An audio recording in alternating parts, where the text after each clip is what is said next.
जान जा विदेश में कैला रोजगार रजऊ जान जा विदेश में।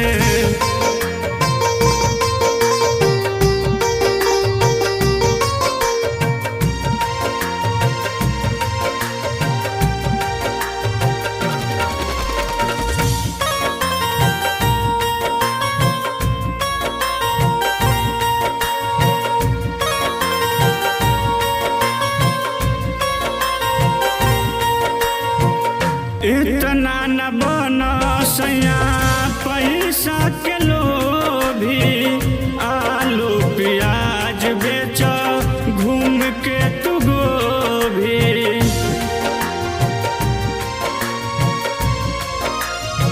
हो इतना न बना सैया पैसा के लोभी, आलू प्याज बेच घूम के तू गोभी। कैसे के काटब जिंदगी बिरहिन के भेष में, कैसे के काटब जिंदगी बिरहिन के भेष में। कैला रोजगार बलमू जान जा विदेश में, कैला रोजगार रजऊ जान जा विदेश में।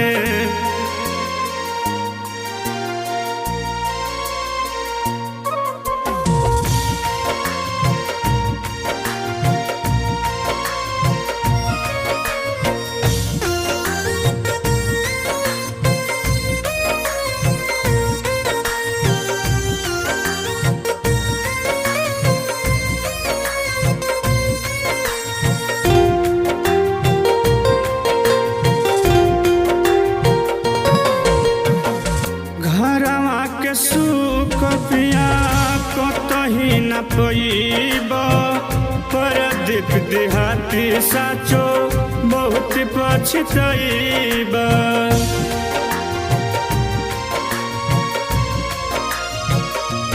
ओ घरवा के सुख पिया कतही न पईब, परदीप देहाती साचो बहुत पछतईब। मनीषा दीवाना रहा अपना परिवेश में, मनीषा दीवाना रहा अपना परिवेश में। कैला रोजगार बलमू जान जा विदेश में, कैला रोजगार